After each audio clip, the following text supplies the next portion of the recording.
Halo, assalamualaikum warahmatullahi wabarakatuh. Kembali lagi bersama saya Yudin Poko. Di sini saya akan menjelaskan sel tumbuhan.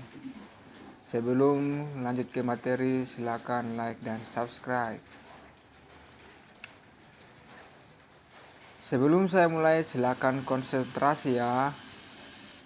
Saya akan menjelaskan sel tumbuhan. Apa sih yang dimaksud dengan sel? Dalam biologi, sel adalah kumpulan materi sederhana yang dapat hidup dan merupakan unit penyusun makhluk hidup.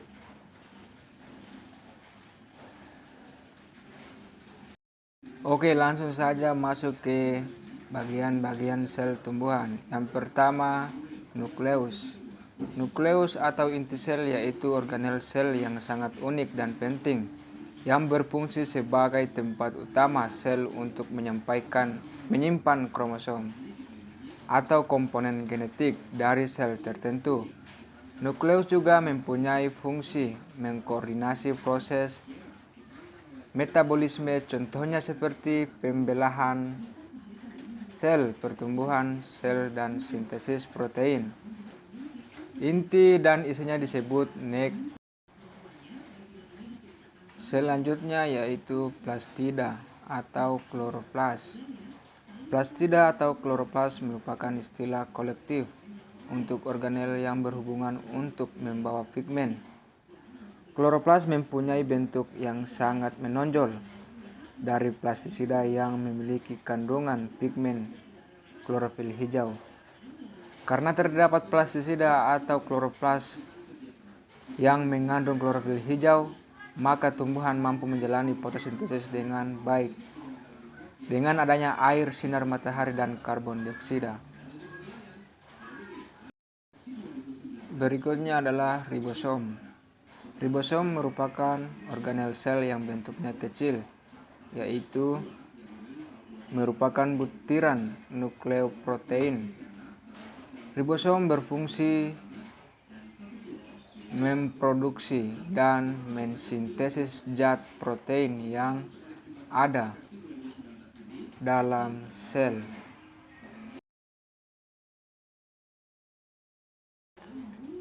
Selanjutnya yaitu mitokondria.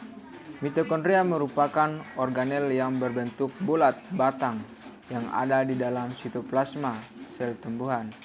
Mitokondria berfungsi dalam memecah karbohidrat kompleks dan gula yang dimanfaatkan. Mitokondria mengandung enzim tertentu yang berguna dan penting sebagai pasokan energi ke sel tumbuhan. Mitokondria mempunyai fungsi sebagai tempat respirasi aerob dalam menentukan ATP sebagai sumber energi.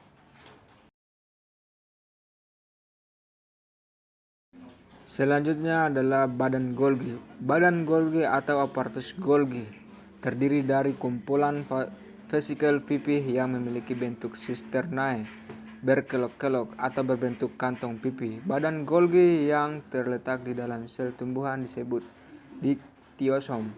Keberadaannya kebanyakan ditemui dekat membran sel. Fungsi utama badan Golgi yaitu untuk mengangkat zat kimia di dalam sel keluar dari sel.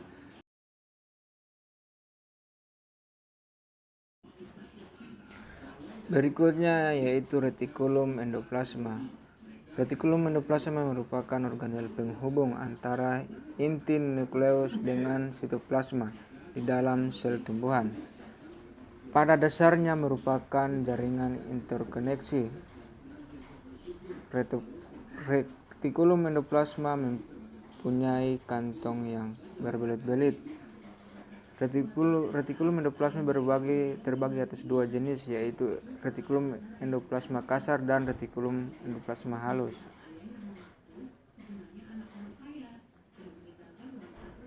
Berikutnya yaitu vakuola. Vakuola merupakan membran sebagai tempat penyimpanan yang membantu dalam mengatur tekanan tugor dari sel tumbuhan. Vakuola dapat ditemui lebih dari satu pada sel tumbuhan. Vakuola juga berfungsi sebagai ekskreasi produk limbah dan pencernaan intraseluler molekul kompleks. Berikutnya yaitu peroksisom, merupakan organel sitoplasma dari sel tumbuhan yang mempunyai kandungan enzim